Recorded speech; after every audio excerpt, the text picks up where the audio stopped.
Bien, podemos comenzar, doctora Contino.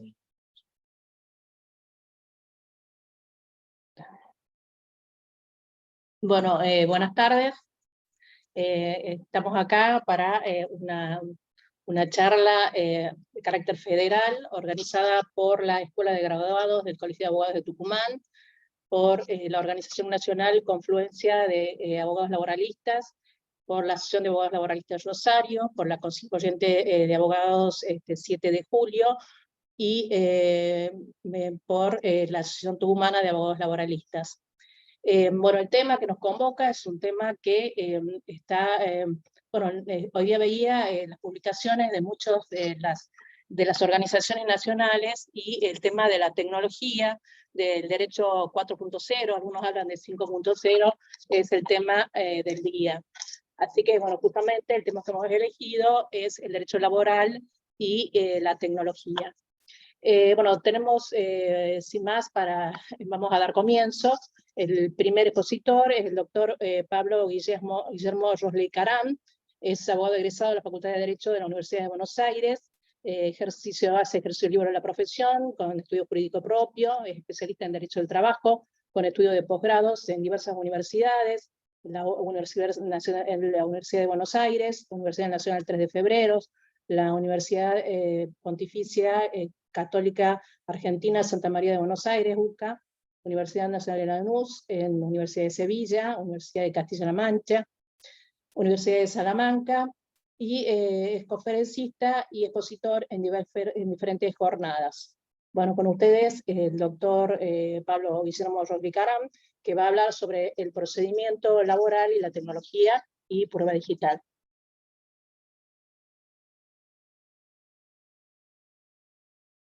Eduardo, Hola. por favor.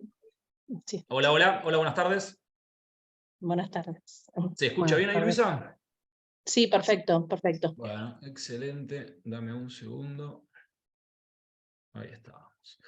Bueno, para arrancar la temática, las relaciones laborales y tecnología, prueba, proceso judicial e inteligencia artificial. Para identificar el tema, cuando hablamos de tecnologías, hablamos de tecnologías de la información y comunicación, para hacer una diferenciación con lo que era o lo que es la escritura y el papel, predominante en una etapa anterior. Con esto tenemos que analizar que anteriormente se documentaban aspectos fundamentales o trascendentes, y en la actualidad podemos decir que absolutamente todo o casi todo se documenta. Esto a través del documento electrónico, que abarcan audios, textos, videos, mail, etc.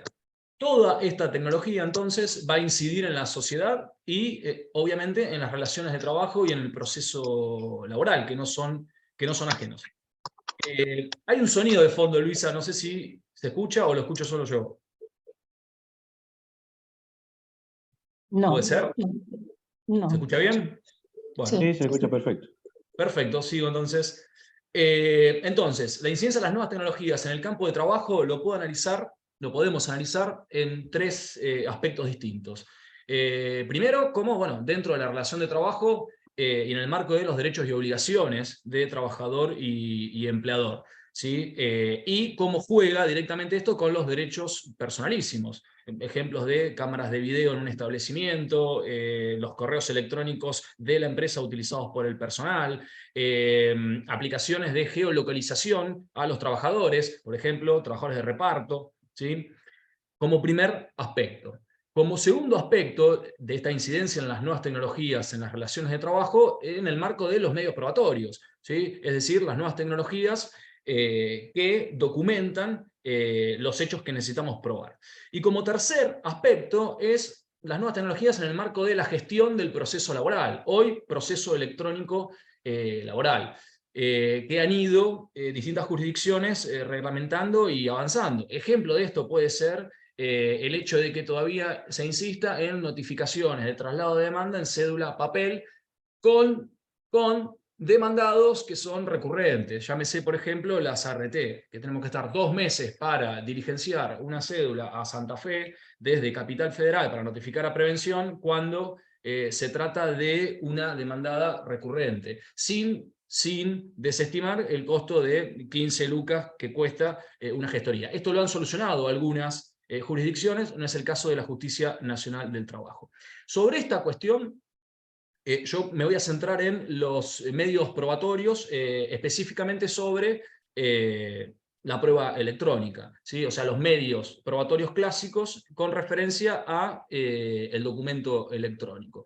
Tenemos que tener presente que tenemos un solo derecho de fondo a nivel nacional y tenemos tantos derechos de forma o derechos procesales o normas adjetivas como jurisdicciones hayan.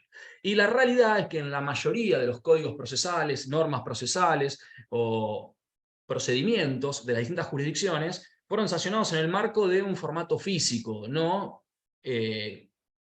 incluyendo el documento electrónico. Por lo cual lo que vamos a tener que hacer es ajustar los medios probatorios clásicos a la prueba electrónica. Bien, entonces, prueba electrónica, ¿qué tenemos? Principios y normativas que tenemos hoy para aplicarla. Bueno, el Código Procesal Civil y Comercial de la Nación sobre medios de prueba refiere, artículo 378, que la prueba deberá producirse por los medios previstos expresamente por la ley o los que el juez disponga a pedido de parte y o de oficio, siempre que no afecten la moral, libertad y no estén expresamente prohibidos. Los medios de prueba no previstos se diligenciarán aplicando por analogía las disposiciones de los que se asemejan, o en su defecto, la forma que establezca el juez, por lo cual nos da libertad con referencia al documento electrónico. El juez tiene facultad y tiene libertad. Por otro lado, tenemos principios de libertad y amplitud probatoria. Siempre que no estén prohibidos, ¿sí?, tiene que estarse a la amplitud probatoria en busca de la verdad objetiva. Esto y como tercer punto, resalta aún más en un proceso laboral donde se caracteriza el aspecto protectorio del mismo, el impulso de oficio, con lo cual el juez y la jueza tienen mayores facultades para ajustar las nuevas tecnologías a estos medios probatorios. Por lo cual no habría ninguna limitación con respecto a esto, y agrego, no solo tienen las facultades, sino el deber de hacerlo. Un ejemplo claro de la adaptación de las nuevas tecnologías a las normas procesales puede ser la reforma de la provincia de Buenos Aires, la ley procesal, la 15057 de la provincia de Buenos Aires, específicamente establece la incorporación al proceso de los medios de prueba que aportan los medios digitales y virtuales. Se considerarán tales los correos electrónicos, mensajes de texto, mensaje de voz, las páginas oficiales de radioinformática, videograbaciones, ¿sí? En su caso, el juez podrá disponer prueba anticipada sobre medios digitales o virtuales a los efectos de no frustrar su incorporación al proceso. Es decir, un antecedente de la previsión expresa de las tecnologías y de la prueba electrónica. Tenemos también la ley de firma digital, la ley 25506. ¿Sí? Esta ley reconoce la plena validez del documento electrónico y prevé a grandes rasgos, más que nada por el tiempo, tres tipos de documentos electrónicos: el que contiene firma digital, el que contiene firma electrónica y el resto de documentos no firmados. El que contiene firma digital se trata de una firma electrónica que está avalada por una autoridad certificante y contiene presunción de autoría y de integralidad, por lo cual quien desconozca o rechace este documento con firma digital tendrá que probar el error o la falsedad del mismo. El documento con firma electrónica no contiene esta presunción. Sí tiene los datos electrónicos que utiliza el signatario del documento a los fines de su identificación. Pero, de ser desconocido o rechazado este documento, la prueba incumbe al signatario. No contiene la presunción que tiene la firma digital. Y el resto de los mensajes no firmados que carecen de los métodos de protección. El Código Civil y Comercial, con referencia a la expresión escrita, ¿sí?, nos refiere que puede constar en cualquier soporte, no nos limita. La expresión escrita puede tener lugar por instrumentos públicos o particulares, firmados o no firmados, excepto que se requiera una instrumentación específica e impuesta, y puede hacerse constar en cualquier soporte, incluso, ¿sí?, siempre que su contenido sea representado con texto inteligible, aunque su lectura exija medios técnicos, es decir, que puede estar cifrado, de todas maneras lo interpreta como expresión escrita. Por lo cual, vemos que está contemplado el documento electrónico y tenemos normativa. Algunas aclaraciones generales antes de empezar a explicar los medios probatorios y la relación con las nuevas tecnologías o con el documento electrónico. Lo ideal es canalizar la prueba por todos los medios de prueba, incluso de forma simultánea y de forma acumulada. ¿Esto por qué? Porque no necesariamente con un solo medio de prueba vamos a probar todos los aspectos, y también puede suceder que el juez no rechace un medio de prueba, por lo cual siempre lo ideal es jugar con todos los medios de prueba de forma conjunta.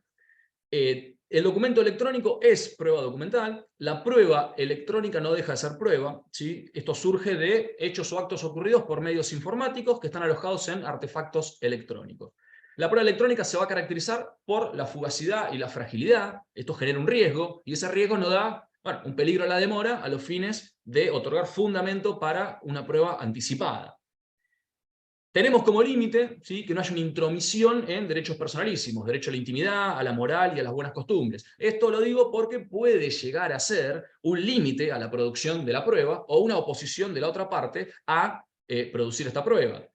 Ejemplo, una apertura a prueba que nos salió el mes pasado, 13 de abril, pericial informática, ¿sí? Hágase saber al perito designado oportunamente que la pericia deberá versar sobre contenido estrictamente laboral del contenido a peritar. Bueno, con esto lo que está haciendo es no negando la pericial, haciendo lugar a la pericial y poniendo un límite en base a la oposición de la otra parte. Es decir, perite, ¿sí?, sobre contenido estrictamente laboral, dejando de lado, de alguna manera, el derecho a la intimidad y demás. Esto es un juzgado de Córdoba, juzgado de conciliación número 10, Juárez con Murillo.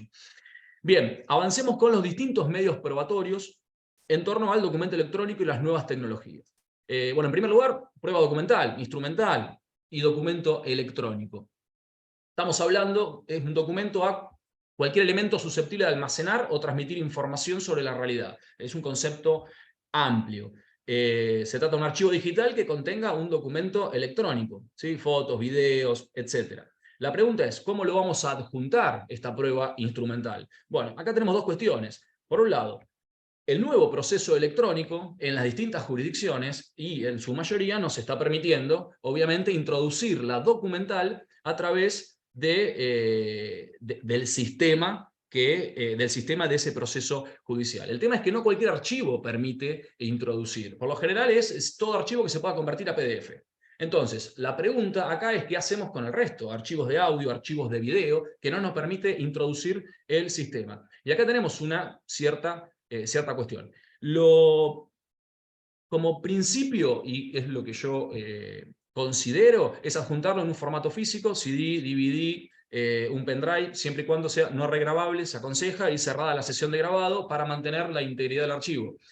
Ahora bien, está sucediendo también que las mesas de entradas no reciben documentos físicos, por lo cual es ofrecerlo, ponerlo a disposición y solicitar se intime a adjuntarlo. Pero de todas maneras tenemos un plazo para adjuntar la prueba instrumental, por lo cual esto puede generar conflictos. Pero yo creo como regla que hay que adjuntarlo, todo archivo que no se pueda subir al sistema por PDF, hay que adjuntarlo en formato físico. La otra opción es el documento en la nube o Google Drive y compartir el link. Tengo mis dudas con referencia a esto y puede generar polémicas, y las ha generado. ¿Por qué? Porque el documento queda alojado en los archivos de la parte, a disposición de esa parte, y no tenemos garantía de resguardo con referencia a eso. Esto ha generado distintas controversias. Yo había citado en el Congreso de Río Gallegos, organizado por La Corriente, que un caso de Chaco, donde en primera instancia rechaza toda la documentación porque la habían adjuntado con un link, no la habían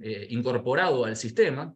La Cámara rechaza la documental, que se podía haber convertido en PDF, pero acepta la que el sistema no permitía. Finalmente, la Corte revoca todo, exceso de rigor formal, y ordena a que se intime nuevamente a subir en PDF lo que corresponde y adjuntar en CD o en formato físico el resto. Por lo cual me genera mis dudas al respecto.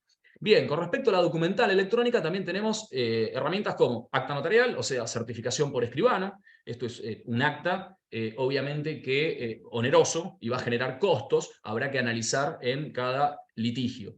Esto sobre capturas de pantalla, sobre correos electrónicos, bien, un acta de constatación. También Tenemos la opción del reconocimiento judicial, o sea, el actuario o la actuaria tienen facultades como tales de certificar. Esto puede suceder que una página web, por ejemplo, solicitemos que se certifique por secretaría del juzgado, ingresando a la página web que coincide con las copias adjuntadas. Esto es más acorde al principio de gratuidad y va a depender de la recepción que tenga o no por parte de la justicia. Otra opción con respecto al documento electrónico son los llamados terceros de confianza. Se trata de sistemas informáticos accesibles vía web, público o privado, que mediante la firma electrónica y sellados de tiempo certifican, ¿sí?, el documento electrónico. Esto nos da un registro certificado, es decir, nos da la posibilidad de certificar capturas de pantalla, videos de navegación en la web, videos de navegación incluso en WhatsApp. Incluso, en el caso, por ejemplo, de Safe Stamper, que es uno de los terceros de confianza, nos da la posibilidad de bajar la aplicación al celular y realizar videos o fotos con firma electrónica y con certificación de tiempo e incluso de geolocalización. Algunas de las que yo estuve revisando o algunas que usamos es firmaprofesional.com, egarante.com, safetemper.com. Esta última permite video incluso hasta de, yo diría, creo que era media hora, $10, y hay otras opciones más económicas dependiendo de lo que se quiera certificar, ¿sí? Ahora, ustedes me van a decir, bueno, está bien, pero ¿esto de dónde sale? ¿Esto la ley no lo prevé? No, sí, lo prevé. Tenemos normativa local que prevé los terceros de confianza. Decreto 182 del 2019, que reglamenta la ley de firma digital, que yo acabo de mencionar, la 25506, capítulo 5 de los prestadores de servicio de confianza. Servicio de confianza se entiende por servicio de confianza el servicio electrónico prestado por un tercero de confianza relativo a la conservación de archivos digitales, la custodia de declaraciones de voluntad realizadas en formato electrónico, las notificaciones fehacientes de documentos electrónicos. Es decir, está previsto y contemplado por la ley, más allá de que se utiliza. Esto, como digo, siempre hay que complementarlo con el resto de los medios probatorios, como va a ser, por ejemplo, un perito informático, etcétera, que se expida obviamente sobre esta certificación.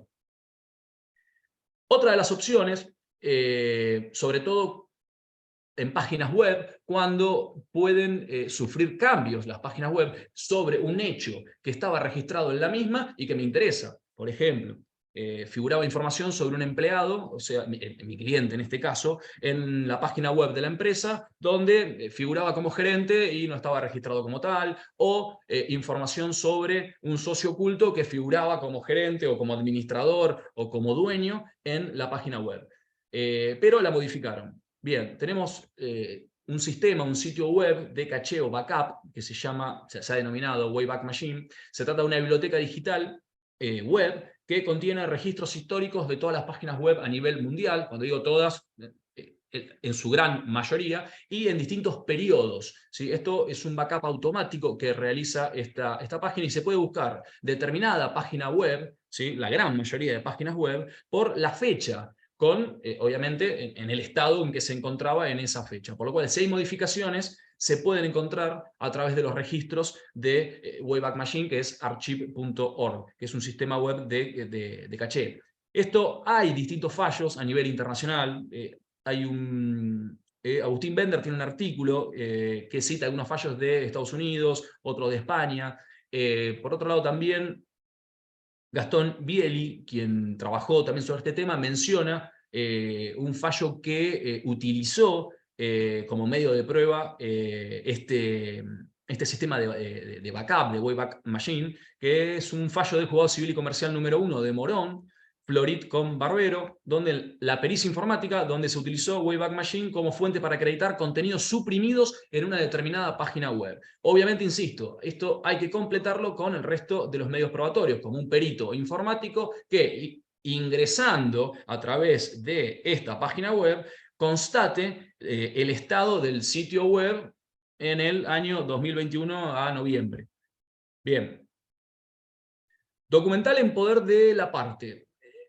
Tenemos que tener presente, sobre todo en las relaciones de trabajo, que la mayoría de la prueba se encuentra en poder del empleador. ¿Por qué? Porque es el que tiene los medios de trabajo, es el dueño del establecimiento, por ende toda la documentación electrónica va a estar en su poder. Llámese cámaras de video, llámese control de ingreso y egreso, llámese el server con referencia al ingreso a las computadoras con login de cada uno de los trabajadores. Por lo cual el control, la gestión y el acceso a estos registros informáticos va a estar en poder de la demandada. Por lo cual, la demandada no puede, en un proceso judicial donde se busca la verdad objetiva, simplemente alegar niego y rechazo, sino que debe colaborar en la prueba y si tiene prueba en su poder, debe traerla al proceso judicial. De lo contrario, aplicaría el 388 de lo que es el Código Procesal Civil y Comercial de la Nación,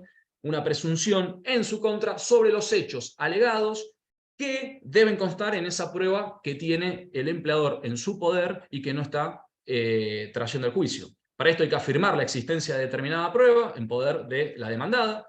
Ante la negativa se configura esta presunción de veracidad sobre esos hechos, hechos que surgen registrados de dicha prueba. Y obviamente va a requerir acreditar la existencia y el contenido de esta prueba y que está en poder de la demandada. O sea, llámese videos, llámese registros horarios y demás cuestiones. Esto se prevé textualmente en el artículo 388 del Código Procesal Civil y Comercial de la Nación. Y más interesante aún, la ley de procedimiento de la provincia de Buenos Aires en esta reforma lo prevé expresamente. Cuando se encontraran en poder del empleador los elementos informáticos y o tecnológicos referidos en el artículo 47, que es el que yo cité anteriormente, y se solicitare su exhibición, constituirá presunción en su contra si no los exhibiere, y esto es más interesante aún, o intencionalmente no los hubiere preservado. Es decir, que tiene la obligación, si tiene esa prueba en su poder, de traerla al juicio, bajo percibimiento de presunción en su contra, e incluso tiene la obligación de preservarlos. ¿Por qué? Porque puede decir, no, mira, no lo tengo porque se borró. No, se borró no. Intencionalmente lo borraste. ¿Sí? Presunción en su contra. Bien. Otra de los medios probatorios es la documental en poder de terceros. Se trata en este caso de registros y documentos electrónicos, no en poder del empleador, sino en poder de terceros, como pueden ser filmaciones en un local en la vía pública, historias clínicas en el caso de médicos y centros médicos, la grabación en un programa de radio, es decir, terceros, empresas de vigilancia que filman en el establecimiento, por lo cual esto nos habilita a solicitar esta documentación, no a la parte, sino a terceros. Artículo 389 del Código Procesal Civil y Comercial de la Nación. Esto sobre todo cuando estamos limitados con la prueba informativa, por ejemplo, a un médico que no, persona física no corresponde a la prueba informativa, bueno, puedo pedir la historia clínica, que puede ser documento físico o documento electrónico, porque hoy por hoy se registran, están informatizadas. Prueba informativa, un ente público o privado, a los fines que informe en base a registros electrónicos, ¿sí? Con referencia a esto, cabe no limitarnos solo a personas jurídicas, sino también a personas físicas, siempre y cuando sean los titulares de una actividad comercial, una actividad industrial, una actividad agropecuaria. En definitiva, ¿sí? No está limitado esto solo a personas jurídicas porque hay actividades comerciales que tienen como titular una persona humana. Por lo cual entiendo que procede también la prueba informativa en estos casos. Digo porque siempre que se menciona tal vez persona física para una prueba informativa, no corresponde. Sustitución de un medio probatorio por otro, no. Sí, porque es el titular de la actividad y yo lo que le estoy pidiendo es que informe en base a registros documentales, no que haga una declaración testimonial por vía informativa. Bien, informativas interesantes y útiles, informativa NIC Argentina por el dominio de una página web, siempre que sea titularidad nacional. Esta prueba también se puede pedir a la Secretaría Legal y Técnica de la Nación, Dirección Nacional del Registro de Dominio de Internet. Esto más que nada para ver la titularidad de una página web o del sitio donde se aloja el correo electrónico. Bien, dominios internacionales, las páginas que registran estos son Lookup, es una de ellas, o Whois, donde va a figurar la titularidad de dominios internacionales. ENACOM, con referencia a la búsqueda de empresas cuál es la empresa celular de determinado número de teléfono, se puede oficiar tranquilamente ENACOM, más allá de buscarlo, ¿sí? Para saber cuál es la compañía. Prueba informativa a la compañía de celular, para saber la titularidad de determinado número de teléfono, en el cual yo quiero probar, por ejemplo, una conversación de WhatsApp. Bien. Pericial informática. Parecería ser la prueba clave en materia de documentación y prueba electrónica, pero sin perjuicio de eso debe producirse junto con los restantes medios probatorios. En este caso, bueno, hay varios supuestos, como pueden ser una pericia informática sobre correos electrónicos, sobre WhatsApp, sobre páginas web. Esto puede ser sobre el artefacto de nuestro cliente. En este caso, bueno, se designará audiencia con perito informático, a los fines que el perito informático, ¿sí?, perite el celular del actor. Esto lo está manejando muy bien Patricia Bullrich últimamente, así que bueno, podría ampliar ella. Lo mismo puede suceder en caso de correos electrónicos. En este caso, el trabajador, el cliente, debería ingresar con su logueo a la casilla de correo electrónico a los fines de que el perito informático avance con la pericia. En el caso de que el artefacto sea de la contraparte, acá yo iría más por una prueba anticipada. Si no, al momento que llegue la prueba de la pericia informática, no creo que haya nada que peritar. Por eso habría que avanzar con referencia a pruebas anticipadas, ¿sí? Hay fallos sobre esto, yo sigo para no demorarme, no sé cómo vengo, Luisa, de tiempo. Sí, estarías como al borde y invadiendo un poco el tema del doctor Montaner, así que por ahí... Me están acusando. Sí. Voy cerrando entonces, Luisa. Entiendo que tengo 5 Bueno, más entonces, por mi cuenta, por lo menos. sí, Bien, por favor. testigos. Vamos a hablar de testigos clásicos, ¿sí?, o testigos virtuales. Con referencia a testigos clásicos, estamos hablando de quien toma contacto con los hechos de forma directa que fueron registrados por los medios electrónicos. Es decir, yo tengo un video, pero tengo el testigo que vio los hechos que también se filmaron. Ahora, lo innovador sería, bueno, ¿y cuáles son los testigos virtuales? Quien toma contacto a través del medio electrónico, es decir, el testigo que vio una publicación, el testigo que vio la red social, el testigo que vio una página web. Bien, esto podría generar una estrategia, o como estrategia generar visualizaciones de determinadas publicaciones a determinadas personas para tener testigos. No ha tenido mayor recepción, me parece interesante como prueba indirecta y complementaria, pero por ejemplo, a la segunda, la declaración de tal, resulta insuficiente en tanto no puede afirmar más que una referencia respecto del hecho controvertido en base a fotos que observó de una red social. También surge testigo virtual en el proceso judicial a los fines de exhibirle al testigo el documento electrónico. Esto sin firma electrónica. Es decir, muchas veces nos van a rechazar el testigo de reconocimiento porque no hay firma atribuible. No, está perfecto, pero el testigo puede ir como testigo de fondo y exhibirle el documento electrónico, ya sean páginas web, videos, fotos e incluso correos electrónicos, a los fines de si sabe o conoce sobre determinado documento. Por ejemplo, con referencia a esto y en una apertura prueba y sobre la testimonial, Acosta Condorinca, octubre del 2022, intímese a la actora para que precise los documentos que pretende someter a reconocimiento y si la documental fueran mails, se le exhibirán siempre y cuando haya intervenido en la recepción y emisión de los mismos, quedando a sí mismo, o sea que nos amplía incluso la prueba testimonial con referencia a documentos electrónicos. Bien, reconocimiento judicial.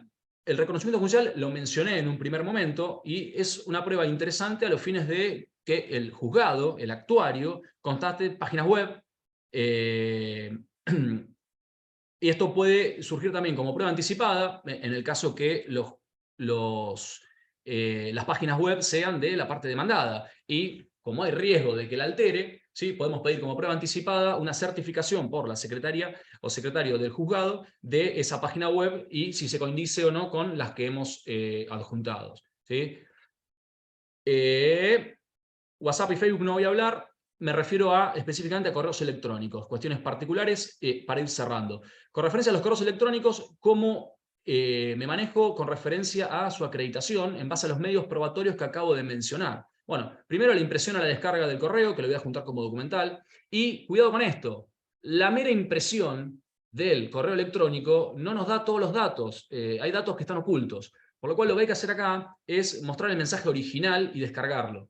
Esto, por ejemplo, en Google es al lado del mensaje a la derecha, 3 puntitos, ¿sí?, botón derecho del mouse, y van a figurar todas las opciones, entre ellas hay que seleccionar mostrar original, y ahí van a surgir todos los datos ocultos que tiene el correo electrónico. Esto nos va a dar datos de, obviamente, emisión y demás, pero también incluso hasta la IP, donde se puede ubicar hasta la geolocalización. Por lo cual, son datos que, a la hora de la pericial informática, van a venir muy bien a los fines de avanzar de forma completa con esto.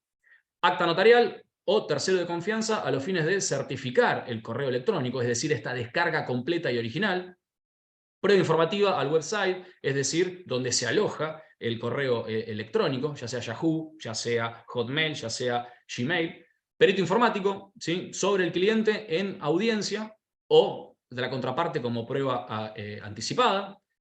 La informativa de NIC Argentina por el dominio, titularidad. Y, como acabo de mencionar, también pueden ser testigos exhibiendo los mails, como en este fallo que acabo de mencionar, donde se autoriza al testigo a expedirse sobre los mails impresos. Recordemos que no solo hay que acreditar el contenido del mail, sino también identificar el titular del mail, ¿sí? Fallo, por ejemplo, juzgado 77, tampoco resulta relevante la pericia en informática, pues si bien se expide sobre la autenticidad de las copias de correos electrónicos, lo cierto es que no existe ninguna prueba alguna que acredite que la casilla de mail corresponde a o es de titularidad de la codemandada. Por lo cual, como digo, hay que complementar todos los medios de pruebas a los fines de lograr la convicción del juez. Bueno, para no excederme, yo creo que ya estoy en tiempo, así que muchas gracias. Bueno, muy bueno. Has dado muchísima información. Acá hay muchos pedidos de los fallos a los cuales has hecho referencia, que has hecho referencia a fallos de todo el país. Así que, bueno, si hay alguna pregunta, no ha habido hasta el momento en el chat. Si quieren hacerlas para después o quiere alguien hacer una pregunta ahora, oralmente. Bueno, o se entendió todo o no se entendió nada. Así que esperemos que sea la primera opción. Gracias. Yo tengo una. ¿Qué tal acá, Padín? No voy a... ¿Cómo les va? No, quería preguntarte, Pablo, ¿cómo fue tu experiencia? ¿Cómo se aplica esto en el derecho asiático? No, esta viene suave. No, ¿cómo fue tu experiencia fundamentalmente con los oficios dirigidos a las compañías que manejan los mails? No sé, a Gmail, por ejemplo. ¿Lograste que te contestaran alguna vez? Mirá, con referencia a eso, en Yahoo sí hemos logrado que nos contesten. En otras ocasiones hasta impusieron astreintes en caso de que no contestaban, y ha impuesto astreintes el juzgado en alguna ocasión. Sí, en el caso de Gmail no tengo memoria de haber pedido oficio con referencia a eso, o que haya estado controvertido el mail. Porque sí en casos de mail de Gmail, pero no estaba controvertido el mail. El mail, aparte, no nos olvidemos que el mail puede ser Gmail, puede ser Yahoo, puede ser Hotmail, pero también puede ser el dominio que tiene registrada la empresa, en este caso, ¿sí? Coca-Cola. Entonces, en ese caso, se trata también, es la misma titularidad que el de la página web Coca-Cola, que tiene el mail con el nombre Coca-Cola, por lo cual esto va a surgir también la titularidad en nic.com, o incluso oficiando a NIC va a tener que surgir la titularidad, porque es el dominio, en definitiva, es lo que está registrado en nic.com. Lo mismo a el registro de páginas web. Es decir, se trata de la página web y el correo electrónico, es exactamente la misma titularidad, hasta donde entiendo. Claro, y uno además en NIC puede buscar el dominio que le interesa como para saber cómo te va a venir la prueba informativa. Exacto. Primero lo buscas y si te da todo bien, ahí le mandás el oficio. Exacto. Incluso puede haber un problema también, que lo más probable, tal vez, es que tal vez no esté registrado el NIC bajo la correcta titularidad, porque muchas veces lo que pasa es que, bueno, vos adquirís un servicio técnico, tus técnicos en informática, y cuando registran, tal vez quien lo registra es el técnico y no lo registra su cliente, o sea, el titular. Por lo cual incluso es pedir el oficio y en subsidio se libre otro oficio a quien figure como titular, a los fines que informe si hay algún contrato comercial o algo por el estilo. Porque no necesariamente va a estar registrado como titular el real titular cuando uno ha contratado un servicio para que le hagan la página web o le registren la página. Así que hay que tener cuidado con eso. Bueno, es impresionante la cantidad de gente que hay en la sala. Y estoy admitiendo yo, no sé si Eduardo, que es el que maneja, está admitiendo, pero bueno, es impresionante la cantidad de gente que hay. Hay 101 personas en estos momentos. Bueno, seguimos con Mariana Martín Colombres, que es tucumana, también, bueno, pero ejerce en Cava. Es abogada egresada de la Facultad de Derecho de la Universidad Nacional de Tucumán, especializada en Derecho del Trabajo, es integrante de la Cátedra de Derecho Colectivo de la carrera de Relaciones de Trabajo de la Facultad de Ciencias Sociales de la UBA, es diplomada en Derecho Colectivo, es cursante del programa de formación para aspirantes de magistrados en la Escuela Judicial de la Nación y redactora de artículos jurídicos que han sido publicados en revistas de derecho. Bueno, con ustedes, Mariana Martín Colombres. Por favor, Eduardo, habilita el audio. Sí, ahí tiene que habilitarlo, por favor. Buenas noches a todas y a todos. La verdad, un placer estar hoy acá. Me encanta que seamos muchos porque creo que hemos sido protagonistas históricos de un cambio de paradigma, ¿no? Desde algún lugar por ahí, terminando la facultad, aún se veían máquinas de escribir y hoy por hoy es todo absolutamente tecnológico. Y creo que todos los que estamos acá, todo el tiempo a través de nuestra experiencia laboral diaria, estamos aprendiendo y reaprendiendo cosas novedosas, ¿no? Y con todo el avance tecnológico que la pandemia también ha generado. Yo voy a retomar un poquito algunos temas y los voy a profundizar un poquito algunos temas que habló el doctor Rosli Karam con respecto a la prueba, ¿no? O sea, hablábamos de que todo lo que nosotros tenemos en un celular, video, fotos, los mails, las conversaciones de WhatsApp, son documentos electrónicos. Y se presumen que son documentos electrónicos con firma electrónica. ¿Qué significa eso? Que la firma electrónica son una serie de datos que llevan a la conclusión de que la persona X es la persona X. Diferente a la prueba, a la firma digital, donde en la firma digital se da toda una coordenadas de numeración matemática que identifica a una sola persona de manera indubitable. Por eso, ese documento electrónico que tiene firma digital da plena fe, plena prueba. No tiene posibilidad de ser discutido en tribunales. Es más, si se quiere discutir, realmente sería algo para que hagamos la comparación cuando teníamos un acta pública y venía alguien y decía, no, este es falso, bueno, vayan y hagan la retribución de falsedad. La persona que quiere impugnar un documento electrónico con firma digital va a tener que realmente lograr hacer caer esa certeza que tiene ese documento.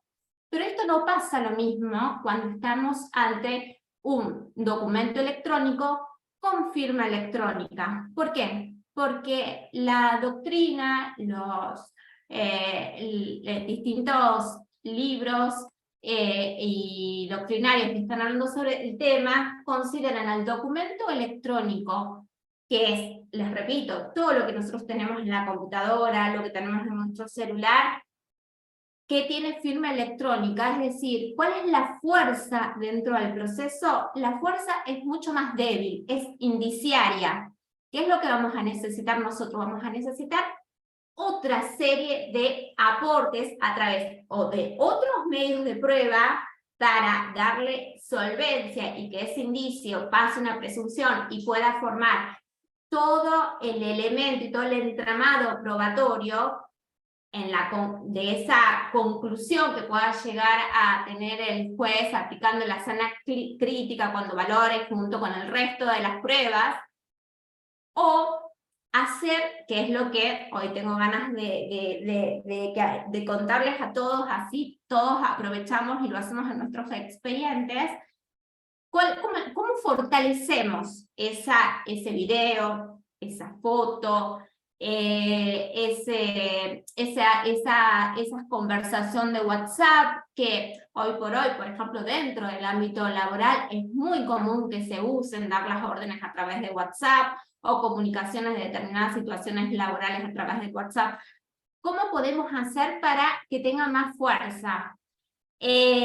Con el acta notarial, nosotros veníamos antes con el chip de decir, bueno, sí, es un acta notarial y tiene fuerza, pero desde el punto de vista informático, tecnológico, le falta poder lograr la integralidad de esa prueba. Entonces, ¿cuáles son las cosas que tenemos que hacer cuando nosotros queremos darle fuerza probatoria a esa prueba para que no quede como un indicio ese documento electrónico?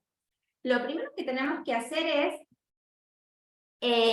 volcar todo lo que nosotros querramos dentro de la demanda. Por ejemplo, si estamos ante una información y una charla de WhatsApp, y decimos, bueno, esto pasó entre empleador y trabajador, esta es la conversación que yo quiero probar que determine un hecho que es significativo dentro de la causa, o dentro del motivo que ha generado la causa. ¿Qué es lo que tenemos que hacer? Lo primero que tenemos que hacer es, además de, por supuesto, certificarla, pero cuando la vayamos a certificar, no tiene que ser simplemente una certificación donde el escribano toma y dice, sí, de tal página veo, ahora lo que veo yo en la pantalla, dice escuela de graduados. Bueno, a ver, son las 20:10 del 11 de mayo del 2023 y veo a 4 personas en la pantalla. Eso no es suficiente. ¿Qué es lo que tenemos que hacer en esa acta? Nosotros tenemos que volcar mucha más información. ¿Cuál es esa información? Primero, por ejemplo, si es la información la tenemos en un celular, primero, establecer cuál es el celular, a quién pertenece, modelo del celular, aplicar darle información de cuál es el código email del celular. ¿Qué es el código email? El código email es cada celular que sale al mercado tiene un código email y lo tenemos todos en nuestros celulares. Eso nos identifica que es nuestro. En el momento que nosotros vamos a comprar el celular, nos toma nuestros datos personales. Bueno, esos datos personales quedan relacionados con el código email. ¿Cómo obtenemos el código email de un celular? Lo tenemos todo y lo podemos hacer muy fácil y alguno, mientras voy charlando, puede hacer la prueba. Pone asterisco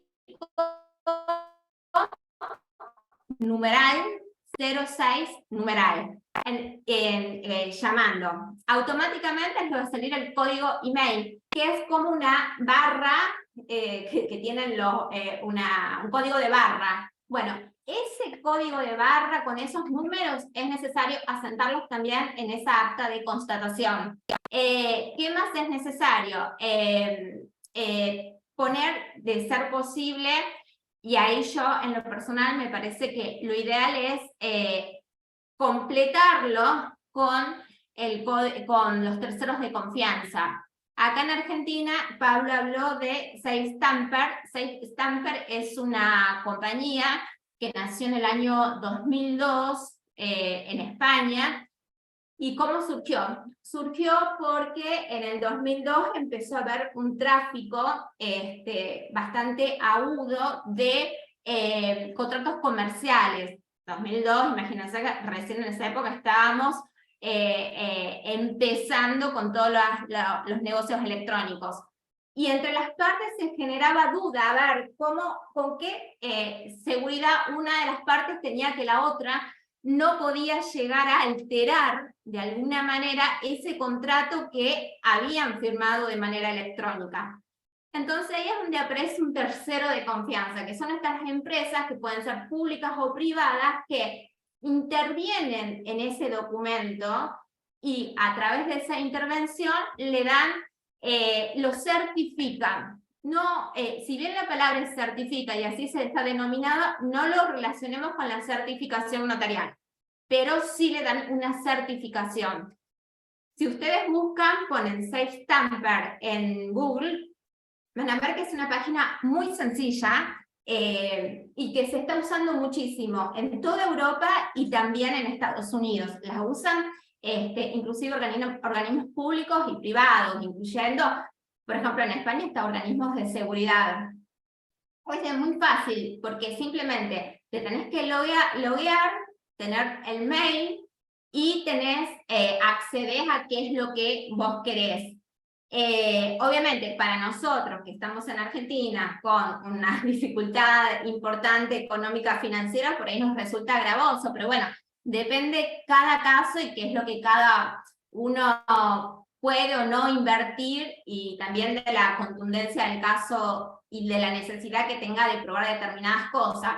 Pero es una página donde vos entrás, te logueás, pagás según el servicio que querés.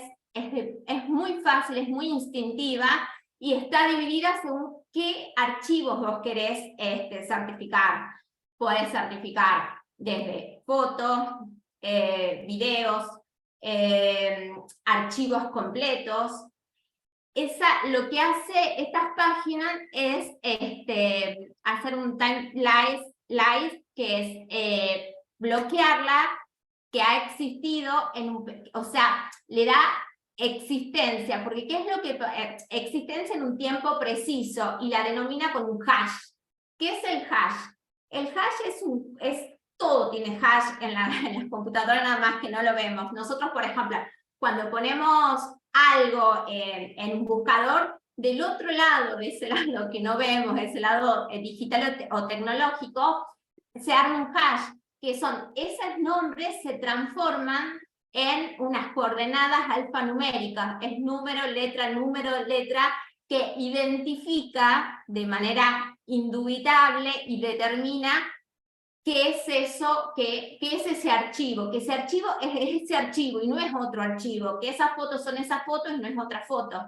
Determina que eso ha existido en un tiempo preciso dentro de alguno de los, ya sea del celular, de la computadora. Entonces, ese archivo, una vez que este sistema del tercero de confianza le aplican ese hash, le aplican ese periodo de tiempo y le dan le dan realidad, es como si fuese, si bien es virtual, pero es como si le dieran realidad tangible, ¿no? O sea, eso después no va a poder ser discutido que no existió. Y eso es muy importante. ¿Por qué? Porque cuando nosotros llamemos dentro del proceso a un perito informático, el perito informático con esa información automáticamente va a poder validar ese documento. Entonces, por eso les digo, depende si cada uno puede o no costear la implementación de los terceros de confianza. Pero no solo que están en los europeos o el mismo que funciona en Estados Unidos. Acá en Argentina también tenemos, y muchos tal vez que se invierten en criptomonedas lo deben conocer, que es el Blockchain Federal Argentina. Ustedes ahí también se loguean, es gratuito, solicitan cuál es el archivo, cuál es el documento que quieren, certificar, lo suben y automáticamente el sistema te lo transforma ya con el hash, con la identificación de ese documento, sea el documento, ya sea mail, ya sea una charla de WhatsApp que uno la haya podido exportar y la tiene como archivo a la computadora y luego la suben a estos sistemas. Lo importante es que, como les decía, cuando estemos con el perito y nosotros pidamos la pericia informática, ya vamos a tener toda una serie de información que va a ser, primero, más fácil el trabajo de él, y aparte tenemos ya la certeza que va a verificar y va a dar fe que realmente eso ha existido. Volviendo al tema, que cuando estamos certificando esa prueba, cuando estamos con el escribano, ¿qué otros datos vamos a poner? Bueno, los datos, como les decía, todos los datos referentes al celular, quién es el titular, el email del celular, poner cuál es el número de serie, si se lo tiene, lo mismo de la computadora, si tiene un número de serie, si tenemos el hash, adjuntarlo al hash, porque para darle la especificidad a ese documento. Y otra cosa importante es que, si bien cuando hablamos de prueba informática siempre es muy habitual pedir prueba anticipatoria, pero no nos tenemos que angustiar si de repente, o darla por perdido, mejor dicho, si de repente la parte empleadora ha borrado lo que estaba. ¿Por qué? Porque existen software que, si bien la parte cree que ha borrado, pero hay software que, si maneja el perito, se puede recuperar. ¿Por qué? Porque puede parecer borrado, o sea, no aparece en ningún lado, pero en el mundo digital hay huella todo el tiempo. Es muy difícil, y eso lo leía, que nosotros, cuando en el mundo de papel que teníamos antes, se rompió un documento y ya está, se rompió el documento, ya no hay más. Pero en el mundo digital eso no pasa. En el mundo digital todo el tiempo quedan huellas. Y esas huellas de esos documentos que por ahí se creyó que habían sido borrados, con determinado software se los puede recuperar. La única manera en que no se los puede llegar a recuperar es cuando esa persona, además de borrarlo, los pisó. También leía que es muy difícil que se vuelvan a pisar, porque siempre está la concepción de creer, bueno, listo, ya se borró, bueno, me quedo tranquilo, no pasa nada. No, hay huellas para recuperar toda esa información. Por eso es importante, y quiero resaltar, de que no nos confiemos con qué significa pisar en el mundo digital, volver a reescribir, volver a usar ese sector de donde vos tenías la documentación, volver a reescribir encima, volver a generar algo digital, y entonces ahí sí, ya no tenés chance de ver lo que había detrás. Eso es pisar, me preguntan aquí en el chat.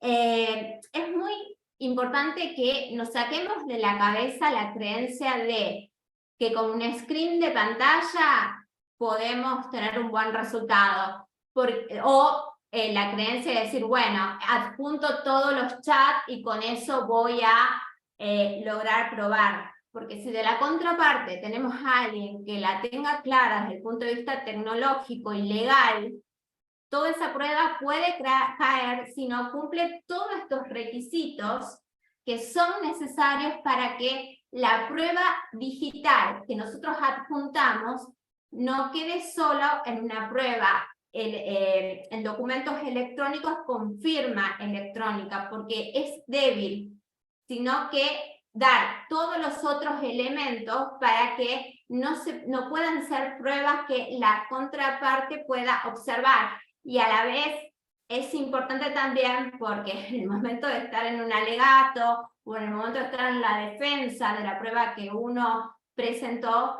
también poder defenderla con fundamentos. Es también, lo recomiendo, que cuando uno quiere transcribir todo, que la prueba digital que uno presenta, lo ideal es escribirla en la demanda, escribirla en la contestación y adjuntarle todos estos datos que yo les estoy contando. Es lo ideal para darle, como les decía, fuerza convictiva, y para que el día de mañana el juez que va a analizar todos los elementos probatorios a través de su sana crítica, darle convicción. Bueno, hasta aquí es toda la parte. El código del celular se lo obtiene, ponen asterisco, numeral 06, numeral, y a través de eso obtienen el código email. Y ese código lo ponen también como identificando de qué aparato lo han extraído. Es una manera de darle toda una coordinación probatoria, ¿no? Como si tuviésemos una cadena y cada eslabón va formando esa cadena para que no quede en un indicio, sino para que se transforme en una presunción, en una prueba plena. Y, por supuesto, tengamos un mejor resultado al momento de la sentencia. Bueno, hasta acá quedo y después, si quieren, pueden hacer las preguntas. Bueno, sí, ya has ido respondiendo, las leías a las preguntas y ibas respondiendo. Mariana, no sé, perfecto, excelente. Excelente, Mariana, muchas gracias. Bueno, hay muchos, excelente, muchas gracias. Bueno, todos son felicitaciones. Así que si hay alguien más que quiera preguntar.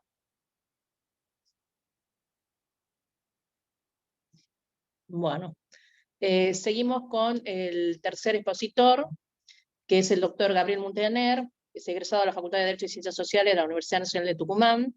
Fue miembro del estudio jurídico del Estofan, así ejerció libre de profesión como socio y cofundador del estudio Muntaner Vizcaya, y de hace más de 21 años ejerce la profesión, abarcando diversas ramas del derecho, sobre todo el derecho del trabajo. Gabriel va a hablar sobre los medios de comunicación electrónicos y las plataformas como prueba, bueno, un poco ampliando y profundizando lo que se viene diciendo. Gabriel. Buenas noches, Luisa, buenas noches a todos.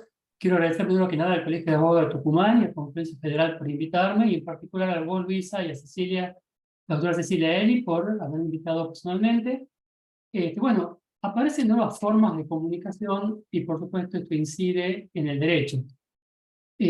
Mucho de lo que estoy por decir, voy a tratar de ir más a lo práctico, lo que vemos en la práctica nuestra de tribunales. Lo primero que nada que nos damos cuenta es que no podemos desperdiciar, los abogados, estas nuevas fuentes de prueba al momento de querer acreditar, por ejemplo, una relación laboral o las condiciones de una relación laboral. Por ejemplo, fecha de ingreso del trabajador, horario de trabajo, etcétera, que suelen quedar almacenados en los archivos digitales, tanto de WhatsApp, en los mails o en las páginas de Facebook, que muchas veces la propia empresa publica páginas con las fotos del trabajador y después niega por carta de documento la relación laboral. Una de las primeras cosas que notamos en la práctica es que, y esto lo adelantó un poco la doctora Mariana recién, no hay que confundir lo que son las cintas de captura de pantallas con el archivo digital, ¿sí? Con el archivo electrónico, y es porque existen ciertos datos llamados metadatos. O sea, cada archivo que yo genero, si yo envío un mail, si yo envío un mensaje de WhatsApp, lo que estoy enviando es una serie de números, ceros y unos, pero además hay mucha información en ese archivo que no la puedo ver yo como particular, y sí la puede leer un perito informático. Por lo tanto, lo que vamos viendo muchas veces es que hay colegas que hacen una captura de pantalla del celular o le piden al cliente que le mande un email, le mande a ellos los correos electrónicos, y desde su email suben ese email a la plataforma de tribunales, en los casos como Tucumán, que está todo digitalizado. En ese camino se van a perder esos metadatos, y lo que va a llegar no es el archivo electrónico original, con lo que válidamente la contraparte les puede impugnar la prueba diciendo que no es, que ese archivo que llegó no es original, que el verdadero archivo es el email intercambiado entre las partes. Por eso es muy importante, cuando nosotros formulemos la demanda, por un lado, subir el archivo, tratar de llegar con el archivo original al expediente, pero a su vez tomar ese código hash, al que hizo referencia la doctora, que es un conjunto de números y letras que se puede sacar con unos programas gratuitos, unas aplicaciones gratuitas que se bajan de internet, con lo cual yo puedo identificar un video, un audio, una conversación de WhatsApp o un mail de manera, de tal manera que no puede haber otro, que si cambia una coma o un número, me va a cambiar el código y estoy hablando de un archivo completamente diferente. ¿Para qué tengo que hacer esto yo? Porque como bien dijo el doctor Rossi, cuando acá se van a producir pruebas, que no es una sola prueba, hay una plétora de pruebas que en conjunto van a servir para intentar demostrar la autenticidad de ese archivo que quiero utilizar como prueba en el expediente. Entonces, yo, cuando ofrezca la prueba informática, estamos haciendo así, nosotros le decimos al perito informático que me corrobore que el archivo alojado en el celular de mi cliente o en el servidor de mail de mi cliente, si el perito le extrae el código hash, va a coincidir con el código hash que yo he adjuntado en la demanda, y a su vez el perito va a poder determinar que eso va a poder leer esos metadatos que yo no puedo leer, y va a poder determinar, por ejemplo, la autoría, la fecha en que realmente ha sido creado, de qué máquina a qué máquina se han enviado, etc. ¿Eso por qué? Porque hoy en día es muy fácil simular información, es fácil armar cadenas de mensajes falsos si uno quisiera con herramientas informáticas al alcance de todos. Entonces, yo debo asegurarme en el ofrecimiento, primero en la demanda, no solamente llegar con los archivos originales, sino poner todos los elementos que me permitan identificarlo. ¿Para qué? Para que cuando sea el momento de la prueba, el perito pueda trabajar sobre ellos y corroborar la autenticidad. Ahora bien, todo lo que me trae el cliente, ¿puedo utilizarlo yo como prueba? Bueno, algo adelantó el doctor Rossi Carán, perdón, y es que hay ciertos derechos personalísimos que deben ser protegidos. El artículo 53 del Código Civil nos dice que para yo captar la voz o la imagen de una persona y para reproducirla necesito su autorización. Nos pasa muchas veces en la práctica, les ha pasado a ustedes que viene el cliente y dice, doctor, tengo un montón de pruebas. Yo lo grabé a mi empleador, que grabé todas las conversaciones con una aplicación y estuve en una mesa de negociación o una mesa de trabajo y lo filmé. Pues eso no puede ser usado como prueba. Y por más que sea un archivo digital, electrónico, ¿por qué? Porque no tengo la autorización de la contraparte. Sin embargo, los mensajes de WhatsApp, los emails, son tratados por la doctrina, por el Código Civil también, como correspondencia epistolar. ¿Qué significa? Que quien envía un mensaje de WhatsApp, quien envía un email, a ese mensaje o a ese email se lo va a tratar como si fuese correspondencia. Por lo tanto, me está habilitando a que yo la pueda mostrar en juicio. Dice la doctrina que entre las partes de un juicio no hay secretos. O sea, siempre y cuando no sea confidencial, el otro me está mandando un mail, me está mandando un mensaje de WhatsApp, me está habilitando que yo lo pueda luego ofrecer en juicio. Salvo que sea confidencial, pero por supuesto que es muy difícil en derecho laboral que haya mucha información confidencial entre las partes. Generalmente son órdenes a través de WhatsApp o comunicaciones sobre horario, sobre condiciones de trabajo. ¿Cómo estamos un poco trabajando nosotros en la práctica? Hemos descubierto algunos mecanismos para acreditar la autenticidad de los mensajes de WhatsApp y, por supuesto, constituir esta prueba de indicio de la que hablaba la doctora Mariana Martín Colombe. Utilizamos, como dice el doctor Rossi, una combinación de métodos de prueba. Ofrecemos la pericial informática. Claro que la pericial informática tiene que estar, digamos, apoyada en que haya ofrecido bien y correctamente la prueba instrumental informática al comienzo. O sea, yo haya ofrecido los mensajes de WhatsApp tratando de llegar al expediente con los mensajes originales o extrayéndolos, y en algunos juzgados acá en Tucumán, por ejemplo, nos permitieron extraer el mensaje en formato TXT, que no puede ser subido al sistema. Nos permitieron extraerlo en TXT, grabarlos en 2 o 3 pendrive, depositarlos en el juzgado y ponerlos a disposición de la parte demandada. Entonces, A su vez subimos, por supuesto, el código hash, pasamos ese mensaje en TXT a un PDF para que pueda ser subido. Entonces, cuando llega el momento de la pericia, el perito tiene un celular que es del actor a la vista para comprobar con el código hash que sea auténtico, que lo que dice el celular coincida con mi PDF, con el TXT que está en el pendrive que se le va a poner a disposición al momento por el otro lado de la demanda, y también con el PDF, con la transcripción que hemos hecho en el escrito de demanda o en un anexo. Estamos usando un anexo porque se hacen muy largas las demandas. Entonces el perito va a corroborar que hay una identidad entre todos esos elementos.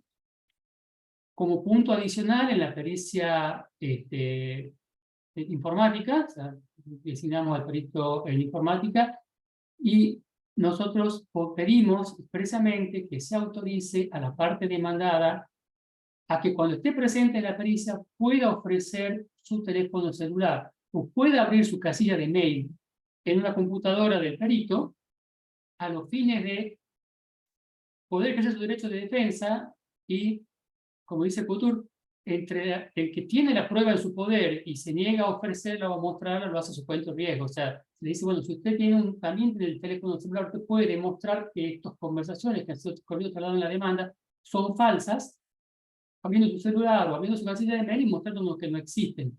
¿Sí? También nos aparecía, como dijeron los colegas, el tema de la prueba de reconocimiento. La prueba de reconocimiento, como ustedes saben, un acta notarial que se va a llevar a cabo en el juzgado o en una de las salas que tiene habilitada el Poder Judicial en presencia del actuario, o sea, del secretario, y el cual va a dar fe del contenido del celular o de los mensajes de email. Ahora, la prueba de reconocimiento tiene una ventaja y una desventaja, que es, la ventaja cuál va a ser, tenemos un fedatario. La desventaja es que el fedatario no puede acceder a los metadatos porque no tiene la experticia que tiene el perito en informática. Nosotros como lo que nos ha funcionado, nos viene funcionando, y aparte de una cuestión de economía procesal, es, en el Código Procesal de Tucumán tenemos que ofrecer los cuadernos de prueba por aparte, o sea, no podemos ofrecer dos pruebas en el mismo cuaderno de prueba en principio, entonces ofrecemos en un cuaderno de prueba la pericia de informática, en otro cuaderno de prueba ofrecemos la prueba de reconocimiento, y le pedimos en el último párrafo al juzgado que tramiten juntas y que en lo posible se produzca el reconocimiento en sede de juzgado el mismo día que el perito lleve a cabo la pericia informática, con citación de las partes por garantía del derecho de defensa. Entonces, eso nos permite que el actuario le haga un acta que puede tener 2 o 3 páginas en el cual va a transcribir las conversaciones que aparecen en los mensajes de WhatsApp.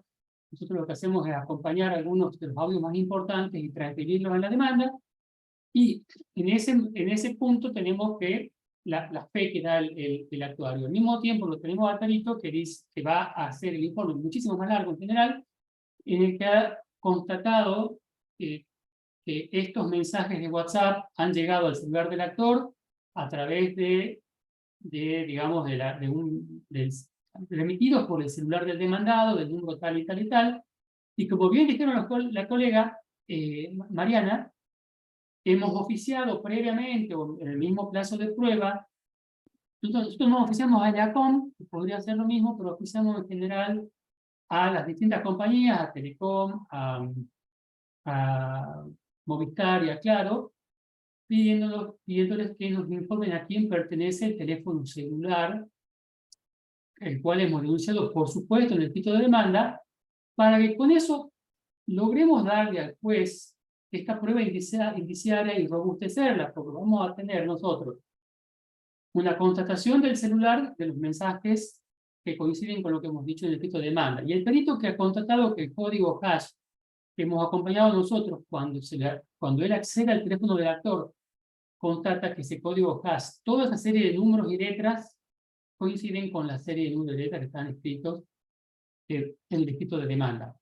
Con eso nosotros logramos armar un indicio lo suficientemente fuerte como para que, y los fallos nos van avalando, el juzgado considere que esa prueba es auténtica. Y tiene una ventaja muy importante porque una vez que el juzgado considera que la comunicación por WhatsApp es auténtica, no la desdobla, o sea que todos los elementos, todo lo que se haya intercambiado entre las partes suele tener, puede ser aceptado como prueba en su conjunto, y suele ser una prueba muy rica porque tenemos llamados a concurrir a trabajar, llamados a indicaciones de hora de retiro, muchas veces en relaciones laborales en negro.